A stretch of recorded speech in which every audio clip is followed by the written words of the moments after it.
Bahagya ng naantala ang impeachment trial ni Vice President Sara Duterte na sa epekto ng masamang panahon.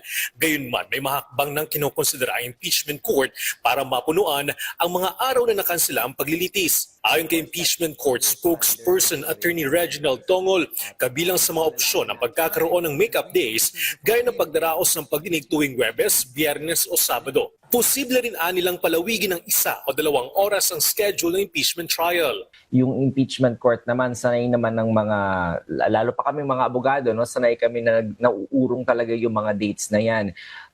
So yung number of days na allotted for the prosecution will just be extended and will eat up some of the days that the nakalaan naman doon sa depensa at uurong lang naman yung number of days ng depensa. So ganun lang yung mangyayari dyan. Magkakaroon lang ng konting adjustment. Tinitingnan din ang posibilidad na bawasan ang bilang ng mga testigong ipepresenta ng prosekusyon para mapabilis ang paglilitis. Sa ngayon, 3 araw na ang nawala sa impeachment trial dahil sa mga kanselasyon dahil sa masamang panahon.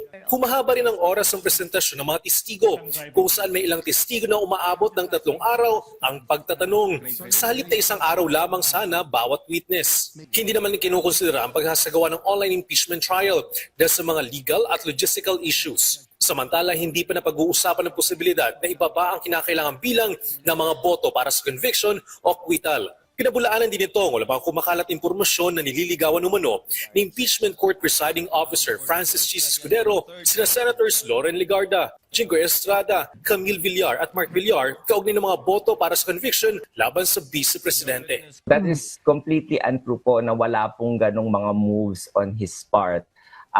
He is busy and his time is taken up by reading and studying the case, both the witness testimony, the number of documents, at saka yung mga resolutions na kailangan niyang ilabas. Bernard Ferrer para sa Bayan.